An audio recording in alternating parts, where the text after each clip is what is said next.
भोपाल की, जहां केंद्रीय गृह मंत्री का मध्य प्रदेश दौरा शुरू होगा। अमित शाह साल भर में चौथी बार एक बार फिर मध्य प्रदेश आएंगे।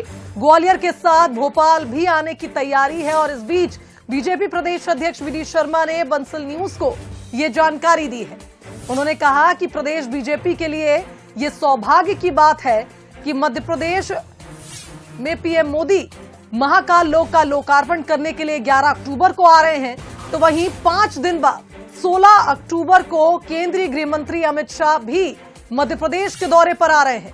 लगातार देखिए केंद्रीय नेतृत्व की ओर से मध्य प्रदेश में रुचि बढ़ती हुई नजर आ रही है। 5 दिन बाद 16 अक्टूबर को अमित शाह आएंगे और उसके पहले 11 अक्टूबर को प्रधानमंत्री नरेंद्र मोदी महाकाल लोक का लोकार्पण करेंगे।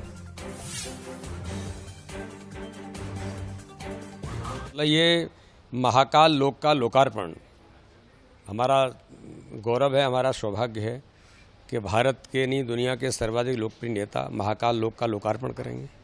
तो महाकाल बुला रहे हैं उनको और ऐसे काम मध्य प्रदेश के अंदर हो रहे हैं, तो इसलिए माननीय प्रधानमंत्री जी भी महाकाल लोक का लोकार्पण करेंगे, तो अमित शाह जी भी ग्वालियर के अंदर पधार रहे हैं। हो सकता है शायद भोपाल भी उनका कार्यक्रम सुनिश्चित हो सकता है। तो ये तो हम सब लोगों के सौभाग्य का अवसर है। चलिए, इस खबर पर हमारे साथ executive editor Manoj Saini live जुड़ गए, उनका रुख कर लेते हैं। मनोज जी, लगातार केंद्रीय नेतृत्व का मध्य प्रदेश में दौरा करना, क्या कहें इसे, अंदर खाने कुछ हलचल के संकेत है, या ये कहा जाए जैसा कि प्रदेश अध्यक्ष खुद कह रहे हैं कि ये सौभाग्य की बात है कि केंद्रीय नेतृत्व की जो रुचि है मध्य प्रदेश में दिनों दिन बढ़ रही है? देखिए, मध्य प्रदेश का भारतीय जनता पार्टी का जो संगठन रहा है वो आदर्श संगठन के रूप में जाना जाता है। 2018 में जब चुनाव हुए तो भारतीय जनता पार्टी के हाथ से सत्ता चली गई और सत्ता कांग्रेस के हाथ आ गई। हालांकि वो ज़्यादा दिन नहीं रही और फिर उसके बाद हमने ये भी देखा कि भारतीय जनता पार्टी की सरकार पुनः बन गई। लेकिन यदि 2018 के चुनाव को हम देखें तो कहीं ना कहीं जनता ने उतना विश्वास नहीं किया बीजेपी पर जितना कांग्रेस पर किया था। अब बात 2023 की हो रही है, लेकिन अपने आप में ये बड़ी अलग तरह की बात है कि प्रधानमंत्री करीब करीब महीने भर के भीतर दूसरी बार मध्य प्रदेश में आ रहे हैं। पहले कूनो पहुंचे जहां उन्होंने चीते को समर्पित किया मध्य प्रदेश को।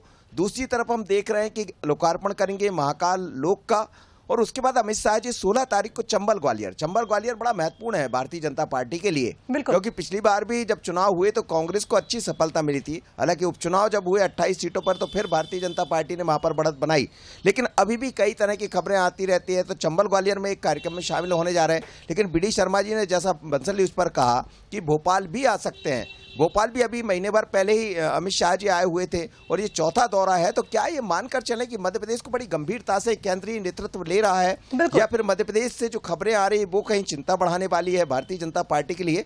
लेकिन कहीं ना कहीं ये भी समझना पड़ेगा कि जो आदर्श संगठन की भारतीय जनता पार्टी की पहचान रही है वो बनी रहे, और इसीलिए हमें दिखाई देता है कि चाहे वो महाकाल लोकार्पण की बात हो या फिर बात करें हम आदिवासी जो अंचल से लोगों से बात की गई, उसके पहले कमलापति त्रिपाठी के कार्यक्रम में प्रधानमंत्री नरेंद्र मोदी आए हुए थे। अमित शाह जी ने जबलपुर में आदिवासियों से बात की। उसके बाद फिर एक कार्यक्रम, करीब 4 कार्यक्रम मध्य प्रदेश में उनके देखने को मिले थे। उस दौरान बारिश भी बहुत हुई थी। लेकिन मध्य प्रदेश में बार बार आना ये जरूर जाहिर कर रहा है कि कहीं ना कहीं केंद्रीय संगठन की नज़र मध्य प्रदेश पर ज़्यादा है। बिल्कुल सही कहा मनोज जी आपने, केंद्रीय संगठन की नजर मध्य प्रदेश पर ज्यादा है। और जिस तरह से आपने जिक्र भी किया कि कुछ ही दिन पहले अमित शाह मध्य प्रदेश आए थे और वहीं प्रधानमंत्री नरेंद्र मोदी भी अपने जन्मदिन के अवसर पर भी मध्य प्रदेश में आए थे, तो लगातार हम देख रहे हैं कि भारतीय जनता पार्टी के ये दिग्गज चेहरे मध्य प्रदेश की ओर आ रहे हैं, बार बार उनके दौरे हो रहे हैं। देखना होगा कि इस बार का केंद्रीय गृह मंत्री का जो ये दौरा रहेगा, इसके बाद क्या कुछ